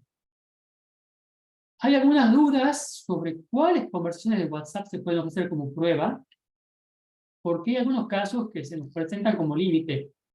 A nosotros, por ejemplo, se nos presenta un trabajador y nos dice: yo tengo muchas conversaciones de WhatsApp que pueden ser de utilidad, pero ninguna con mi empleador. Nosotros entendemos que esa conversación no puede ser obtenida como prueba. Por ejemplo, es el trabajador que está en negro, que ha intercambiado mensajes durante toda la relación laboral con un compañero de trabajo que está debidamente inscrito, pero claro, con el principio de que no es comunicación entre las partes, no la podemos ofrecer como prueba a esa conversación. ¿Por qué? Porque estaríamos incorporando una documentación que no entra dentro de lo que sería la correspondencia epistolar que se envía entre las partes. Más límite es el caso en el cual el trabajador está en un grupo con personal, digamos, jerárquico de la empresa y compañeros. Hasta ahora hemos ofrecido como prueba esas conversaciones de WhatsApp, y de esas conversaciones de WhatsApp han sido receptadas, hemos hecho, por supuesto, la prueba pericial y la prueba del conocimiento. Se ha demostrado la autenticidad de todos los teléfonos en el grupo y ha sido aceptada como válida ante la impugnación de la parte demandada. Por último, con el tema de Facebook, ampliando un poco lo que comentaba la colega, nuestra experiencia, por ejemplo, hemos preconstituido prueba, hemos contratado el servicio de escribana. Como dice la colega, lo que hemos hecho nosotros es no pedirle a la escribana que dé fe sobre la captura, porque aquí estamos de vuelta con el tema de los metadatos, que tiene que estar muy presente. Si yo hago una captura de pantalla, en realidad estoy haciendo un nuevo archivo, un nuevo instrumento digital. La escribana, para tomar los datos de la página de Facebook, era un caso de un trabajador al cual se le había negado la relación laboral. La parte empleadora decía que directamente no lo conocía, pero sin embargo había subido por lo menos 30 40 fotos del trabajador en la empresa trabajando, y hasta en el día del trabajador celebrando con sus compañeros.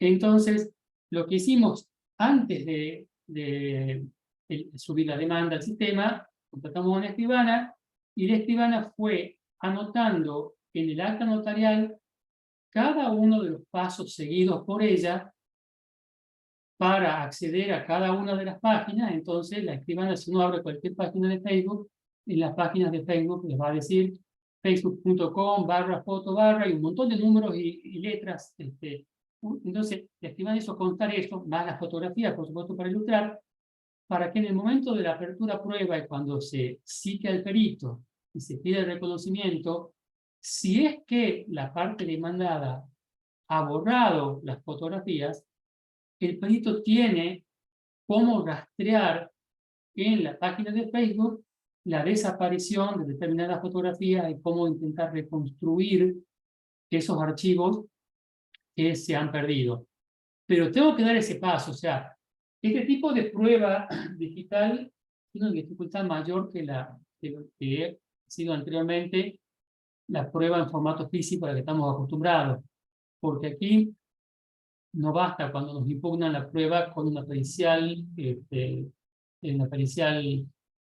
caligráfica. Necesitamos llevar una serie de medidas probatorias en conjunto para robustecer esa prueba, para demostrar su autenticidad y con eso lograr la convicción en el juez, que sumada a otros elementos del proceso, lo va a llevar a tomar a la prueba como auténtica y incorporar al proceso al momento de dictar sentencia. Creo que un poco los temas que hemos tomado eran muy similares, entonces no me queda mucho más por exponer. Sí me gustaría a los colegas, los voy a pasar después un número de artículos de Código Civil, los voy a escribir como para tomar nota, que son artículos en los cuales está previsto de una manera u otra la utilización del instrumento electrónico como fuente de creación de derechos, por ejemplo, para la creación de los contratos, y además como fuente de prueba para acreditar hechos y actos jurídicos y contratos. Y a la disposición de ustedes para preguntas vinculadas a lo que puedo exponer. Y bueno, y agradecerles por este momento. Bueno, muchas gracias, Gabriel, muy claro. No sé si hay alguna pregunta. Yo tengo una consulta particular con respecto a lo que vos planteas de las conversaciones que se graban en forma, digamos, sin anunciarle al empleador. Bueno, en el caso de que se trate de situaciones que se desarrollan dentro del ámbito laboral y que son muy difíciles de comprobar, como es el tema, todo lo relacionado a acoso, a mobbing, todas esas situaciones que, bueno, en el ámbito probatorio varía, ¿no es cierto? Con respecto a eso, no sé si hay alguien que opine distinto de los que están presentes. Yo creo que, bueno, si yo fuera juez, sí admitiría, como, por lo menos como prueba indiciaria, ese tipo de prueba, porque no hay otro a veces no hay ningún otro medio para acreditar esas circunstancias que se desarrollan dentro del ámbito privado de la relación de trabajo. Yo entiendo que es difícil, pero tengo mis dudas, Luisa. Yo me volcaría por la negativa, porque si bien es claro que es muy difícil de probar, también se da la posibilidad, siempre que hay grabaciones ocultas, subrepticias, se da la posibilidad del elemento provocador, ¿no? O sea, que uno acompañe la parte de la prueba que le conviene, la parte de la grabación, especialmente cuando hay actos de violencia. Muchas veces puede haber un acto que aparezca como que un trabajador lo está provocando al otro y realmente la primera parte del audio o del video no se ve. No, bueno, no por Hay un percepción. conflicto, es verdad que hay un conflicto ahí yo tengo la jurisprudencia de la Corte Suprema de la Unión Europea ha establecido que las grabaciones a los trabajadores sin su previo consentimiento son inválidas. O sea que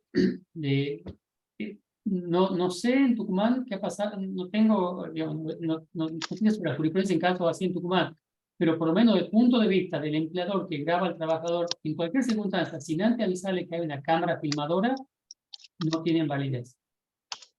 Creo que ese conflicto de intereses, al depender del caso concreto, quizás con los indicios se puede hacer ingresar la prueba, pero para mí en principio rige el 53 del Código Civil. Ahí hay un Ignacio Forconi, sí, con C, sí, por favor, si le puedo activar. Bueno, está habilitado. Estoy habilitado. Muchas gracias. Felicitaciones por la organización y por el concepto que han traído los tres expositores. En lo personal, me abrieron mucho la cabeza y me han aportado mucho conocimiento, así que felicitaciones y gracias. La pregunta que tengo es más una duda y temo que sea demasiado obvia la respuesta, pero tiene que ver con todas las reuniones que, como esta, una charla por Zoom, en general no se graban, ¿sí? Esta con fines académicos probablemente tiene otro tratamiento, pero hay muchas reuniones de trabajo que no se graban, ya sea por Zoom, por Meet o por otras alternativas así de charlas virtuales o reuniones virtuales. La pregunta es si se puede obtener esa grabación cuando no fueron grabadas. A cualquiera de los tres.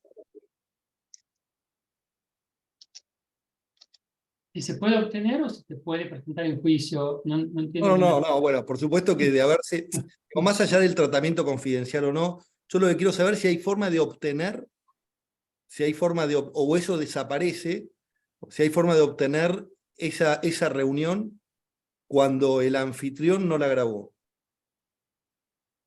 Sí, Mariana, sí. Mira, en principio, desde el punto de vista de sentido común y de lógica, te puedo decir que si el anfitrión no la grabó,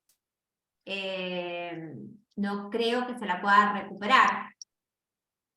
En principio, o sea, realmente creo que se tendría que investigar un poquito, ¿no? Pero si no está grabada, no, desconozco si quedará en la, porque, a ver, la persona que es el anfitrión es la que organiza, ¿verdad? Organizan un Zoom, o si vos necesitas esa grabación, en tal caso habría que ir a la máquina de esa persona, lograr, bueno, a través de los mecanismos legales, obtenerlo y rastrear ahí. Pero como son plataformas, es como, viste, con Spotify, que vos te bajás la música que querés, pero queda dentro del Spotify. No es o sea, no es que queda en tu teléfono lo que vos te vas bajando. Entiendo que el proceso de estas plataformas es de la misma manera. Ok. Bueno, falta muchas una gracias. exposición. Pero todo Sí. es para averiguar, uno nunca sabe, y aparte somos abogados, o sea, y hasta los mismos peritos informáticos cada día están todo el tiempo aprendiendo, o sea, capaz que se puede investigar más. Hay una Muchas pregunta gracias. de Aleli Prevignano. Aleli, la habilitala, por favor, Eduardo. Ahí Hola, está. ¿cómo están? Bueno, excelente exposición, la de todos, gracias por compartir sus conocimientos. Un poco abundando a lo que decía Ignacio, digamos, hoy por hoy la verdad que la tecnología nos permite hacer las grabaciones sin que el otro lo sepa, digamos. Por ejemplo, esta conversatorio puede estar grabado en la computadora de cualquiera de ustedes, apretando el Windows y G, y te queda grabado todo como si fuese una captura de pantalla. Ahí el inconveniente es qué capacidad probatoria tiene eso, habiéndolo adquirido sin el conocimiento de las personas que están en la reunión, ¿no? Porque justamente el Zoom o cualquier plataforma, cuando te graban, te están avisando que te están grabando, y esto es como la confirmación de que estás aceptando. Y por otro lado, coincido con Luisa en este planteo que hacía, y me pregunto, tomando un poco las restricciones que marcaba Gabriel, si no se podría, por ejemplo, pedir el levantamiento de esa imposibilidad de uso de una prueba ante, por ejemplo, casos de acoso de violencia, donde hasta incluso se dan en ámbitos privados y a veces es el único medio que tiene el trabajador o la trabajadora de acreditar esas formas. Digo, además de como prueba indiciaria, como decía Luisa, pero porque también puede haber una afectación al derecho de intimidad y bueno, hay que ver si también es la empresa la que lo graba, si no genera un perjuicio mayor al exhibirlo directamente en la causa, ¿no? Y también la responsabilidad profesional, depende de qué se esté exhibiendo, porque ahí somos también responsables de los que acompañamos como prueba, ¿no? Me parece que tenemos unos cuantos interrogantes con esto. Bueno, luego continuamos con las preguntas. Damos paso a la última exposición de Valeria Rosso Ponce, es abogada integrante de la Asociación de Abogados Laboralistas de Rosario, integrante del Centro de Estudios de Investigación de Derechos Humanos, Juan Carlos Gardela de la Universidad Nacional de Rosario, jueza del Tribunal de Ética del Colegio de Abogados de Rosario. Bueno, con ustedes, Valeria, ¿dónde estás? Ahí estás. Hola, Bueno. buenas noches a todos y a todas. Muchísimas gracias al Colegio de Abogados de Tucumán y a la Confluencia Federal de Laboralistas por invitarme a participar de esta charla. Yo voy a hacer un enfoque diferente al de los colegas que me precedieron, porque yo quisiera hacer un análisis desde el punto de vista de la legitimidad constitucional y legal de la incorporación de las tecnologías de la información y la comunicación en los procedimientos judiciales. No les voy a aportar datos ni información sobre cómo hacer valer pruebas dentro del proceso, sino que les voy a hablar de algo que me preocupa personalmente muchísimo, que es que en nuestro país la gran transformación que supone digitalizar un proceso judicial ha sido llevado a cabo por el Poder Judicial, principalmente por las Cortes provinciales, violando el principio de división de poderes, poniendo en riesgo los derechos y garantías constitucionales de las partes y de sus abogados y abogadas que trabajamos defendiendo sus derechos e intereses dentro del proceso, porque en la mayoría de los casos, y ahora voy a hablar más puntualmente de la provincia de Santa Fe, que es lo que conozco más directamente, y algunas otras cuestiones que como con motivo de esta charla he estado indagando, con la excusa de las acordadas y circulares que las Cortes van emitiendo para ir acomodando los procedimientos o incorporando las tecnologías, las nuevas tecnologías a la gestión de los procedimientos, lo que van haciendo es modificar de hecho los códigos de procedimiento vigentes. Eso al menos ha pasado en Santa Fe. En Santa Fe, por ejemplo, cuando empezamos a trabajar con una plataforma digital, que acá se conoce, tiene el nombre de CIFE, es una plataforma creada por la Corte Suprema de la Nación sin ninguna reglamentación.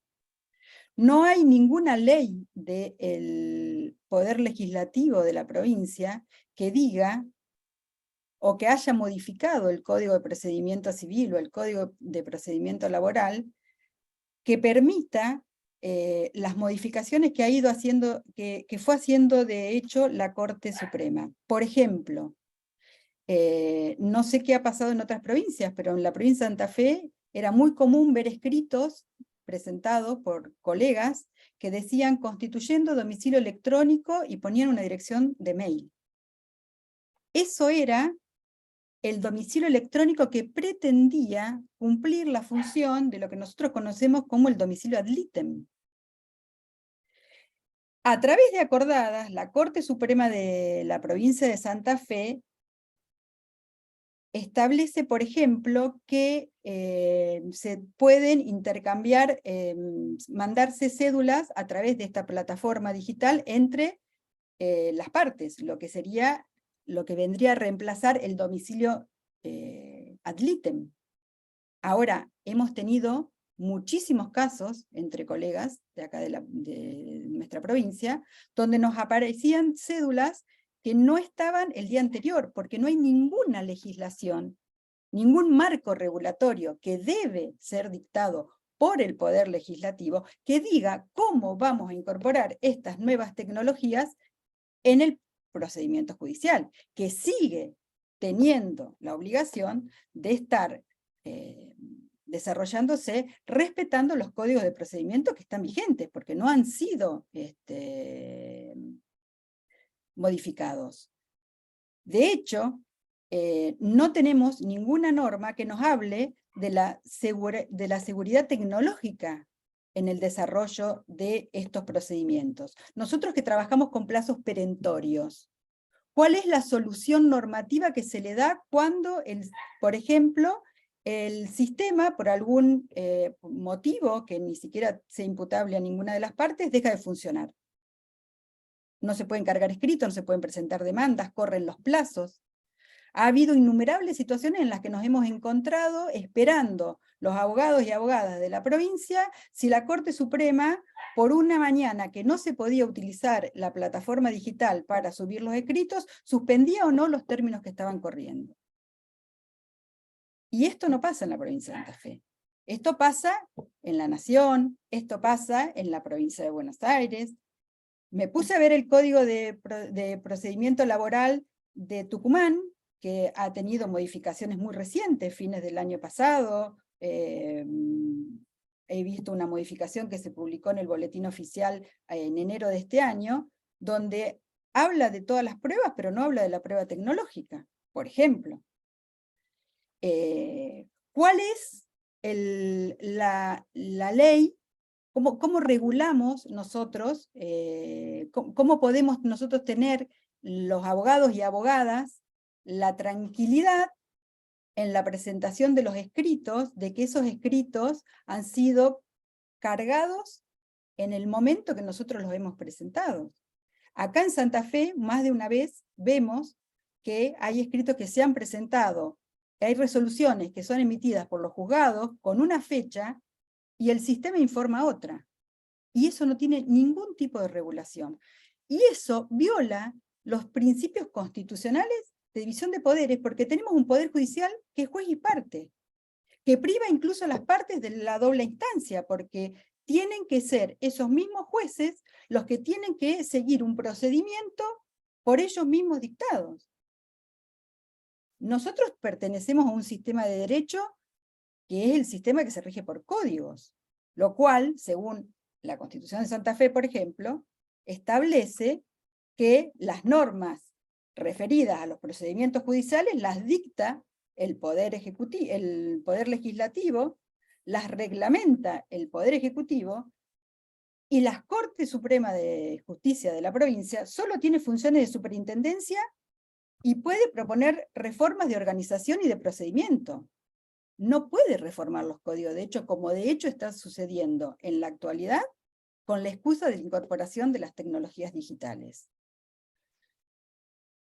Porque me parece que entramos en una trampa, y la trampa es creer que la introducción de las tecnologías de información y comunicación en los procedimientos judiciales crean un nuevo procedimiento, y en realidad no es así. En realidad es una nueva forma de gestión del proceso judicial. Y esta nueva forma de gestión del proceso judicial debe garantizar una seguridad electrónica, que implica que debe garantizarse la accesibilidad, la disponibilidad, la integridad, la transparencia, la autenticidad, la neutralidad y la posibilidad de conservación y de poder interoperar los datos de información utilizados. Que haya un sistema de auditoría que podamos, en alguna eventualidad, en alguna discusión dentro de un proceso judicial, que se realice una auditoría de quienes operan la plataforma a través de la cual se está llevando adelante esta digitalización del proceso, ya sea por pedido de alguna de las partes o de oficio del juez, para resolver alguna cuestión relativa a dudas sobre el procedimiento. Eso no está regulado. Lo que implica que, para nosotros como abogados y abogadas litigantes, estamos expuestos y sin ningún tipo de red de contención a cuestiones de responsabilidad profesional, y nuestros representados y representadas no tienen garantizados a través de estos sistemas implementados por los poderes judiciales la garantía del respeto de sus derechos y garantías constitucionales. Tenemos un poder judicial que hace esto con la excusa de la implementación de las nuevas tecnologías en los procesos judiciales. Y nosotros, como auxiliares del derecho, no podemos mirar hacia otro lado, porque hoy nos encontramos que no puede asombrarnos lo que está pasando con la Corte Nacional, que ya se arroga facultades legislativas sin ninguna preocupación al respecto. O sea, no hay, por ejemplo, no tenemos en la provincia de Santa Fe, en la digitalización de los procedimientos no penales, no tenemos un índice electrónico. Cada vez que tenemos que referenciar alguna actuación al momento de alegar, por ejemplo, tenemos que hacerlo a través de fechas que figuren en lo que está escaneado. Y ahora nos venimos a enterar por otra acordada que ha emitido la Corte recientemente, que ya ni siquiera vamos a tener expedientes en soporte papel, solo va a haber expedientes totalmente digitalizados, donde no hay ni siquiera establecido la responsabilidad de quién va a ser el que tenga que tener bajo su custodia los originales de determinados documentos que aparecen en ese expediente, que solo va a estar ahora digitalizado. Ni tenemos normado qué va a pasar y dónde se va a resguardar la copia de esa versión que solo va a ser virtual. ¿Cómo vamos a manejar la defensa de los derechos de nuestros representados en situaciones de esta naturaleza? Donde además, vuelvo a repetir, lo más grave, que a mí me parece que se está poniendo en juego acá, es esta irrupción que hace el Poder Judicial, que tomando ciertas reglas de otros sistemas jurídicos que no son a los que pertenecemos nosotros, empieza a legislar. Y empieza a legislar a través también de algunas cuestiones que han ido confundiéndose, porque bajo la excusa de la reglamentación, como pasó cuando en el año 2011 el Poder Judicial de la Nación saca la ley 26.685, que establece que la Corte Suprema y el Consejo de la Magistratura, esta ley es la que establece la creación del expediente electrónico, dice que la Corte Suprema de Justicia y el Consejo de la Magistratura de manera conjunta reglamentarán la utilización y dispondrán la gradual implementación. Pero eso no es facultad de la Corte. Eso es facultad del Poder Legislativo. De origen esto está viciado, porque es una facultad que no tiene el Poder Judicial. Porque si el Poder Judicial es el que va a legislar y el que nos va a poner cómo se va a realizar el procedimiento, ¿cuál va a ser la garantía de imparcialidad de ese Poder Judicial que tiene que resolver en relación a normas que él mismo crea?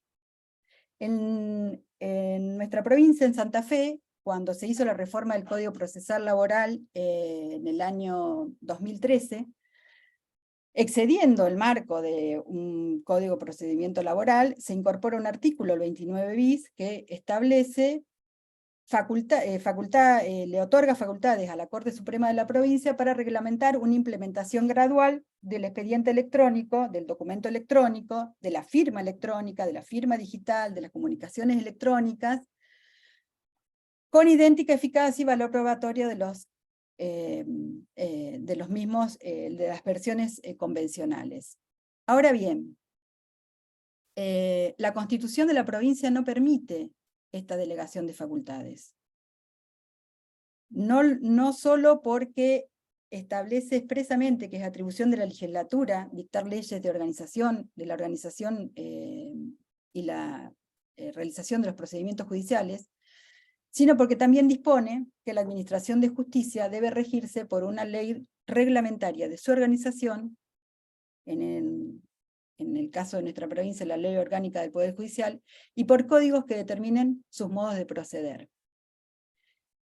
Bueno, ahora bien, acá en Santa Fe nos encontramos litigando con unos códigos que están vigentes y un procedimiento que ha sido creado y que va siendo emparchado por acordadas de la Corte Suprema de la provincia, siempre, o en general, para cubrir falencias propias del funcionamiento del Poder Judicial, pero no para garantizarle ni a las partes, ni a los abogados y abogadas litigantes, un ejercicio de la profesión con las garantías necesarias que exige el desarrollo de un proceso judicial.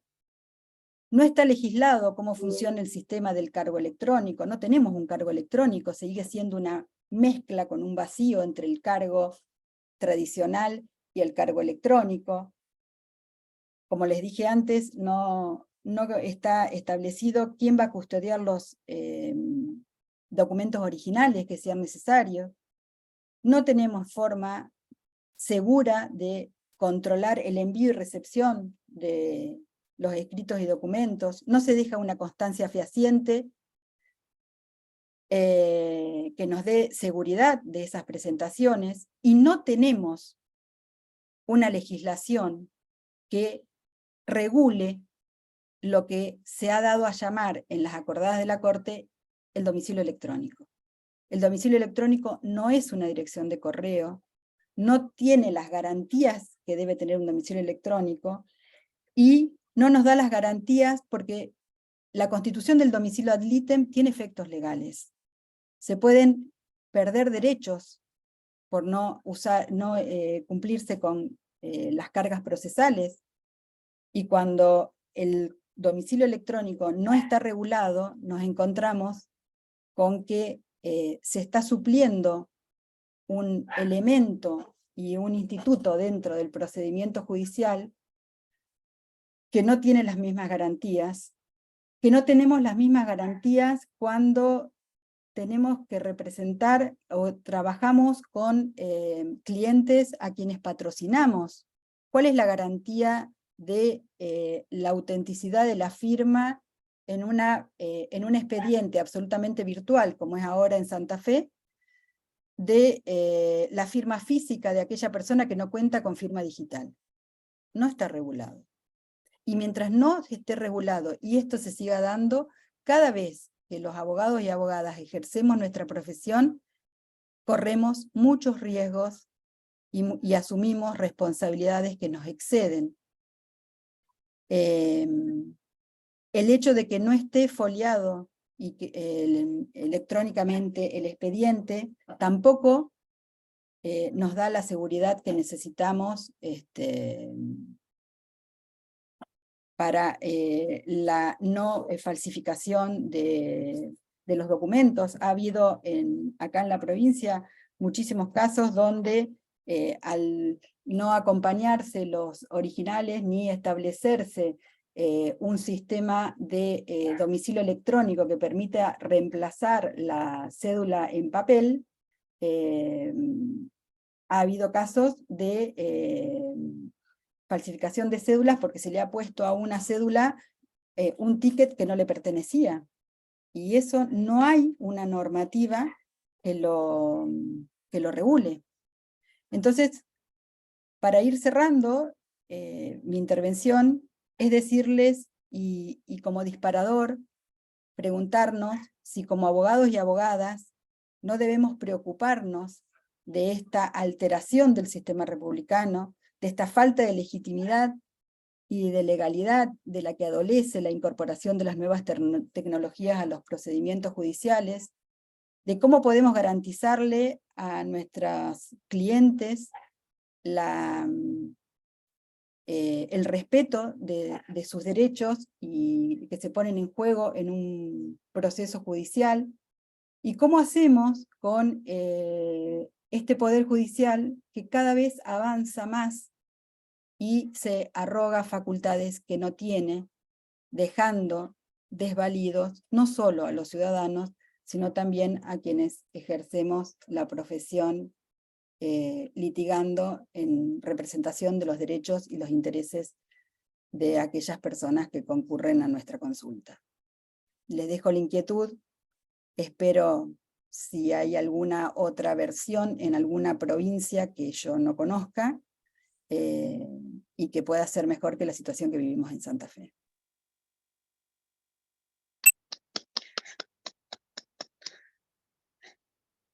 Bueno, bueno, quisiera saber si hay alguna, bueno, excelente, Solana, quería saber si hay alguna pregunta con respecto a lo que habló la doctora.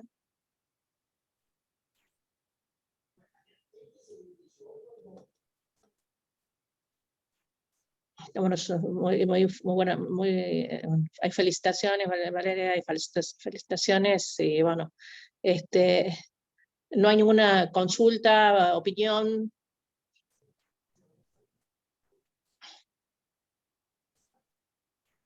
Sí, el Bueno. doctor Toscano, ya le voy a habilitar el micrófono, ahí está. Perfecto, sí, el doctor Toscano después de Tucumán, después del trabajo de la sexta nominación. Buenas noches. Bueno, sí, es solamente como para aportar este dato de la última exposición de la doctora Rosso, con relación a la situación que está viviendo entonces, según lo que nos comenta la provincia de Santa Fe, es prácticamente la que tuvimos nosotros en la provincia de Tucumán hasta noviembre del año pasado, cuando se dicta, o entra en vigencia en todo caso, el Código Procesal Civil y Comercial de Tucumán, que, bueno, es la aplicación subsidiaria para nosotros para el proceso laboral.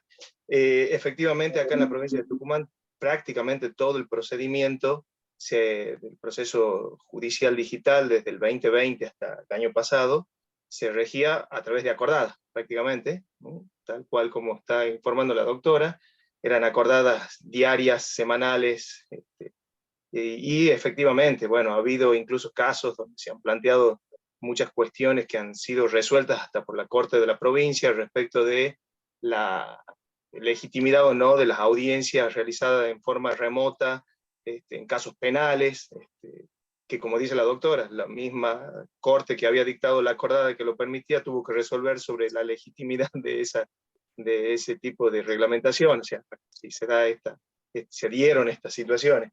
Pero bueno, como decía la doctora al final, él en la provincia de Tucumán, efectivamente a partir de noviembre del año pasado, que empieza a regir el Código Procesal Civil y Comercial de Tucumán, prácticamente todas estas cuestiones que están planteadas como dudas o como inquietudes de la doctora ya están resueltas legislativamente, ¿sí? Con incluso una exposición de principios que tiene este nuevo Código de Procedimientos que se aplica subsidiariamente al proceso laboral. Casi todas, sí, no todas las cuestiones, pero prácticamente todas las que usted ha planteado, doctora. Me alegro muchísimo y de hecho tu intervención me hizo acordar que en la exposición omití mencionarles, acá en la provincia se presentó un proyecto sobre la reglamentación de la digitalización de los procedimientos judiciales no penales.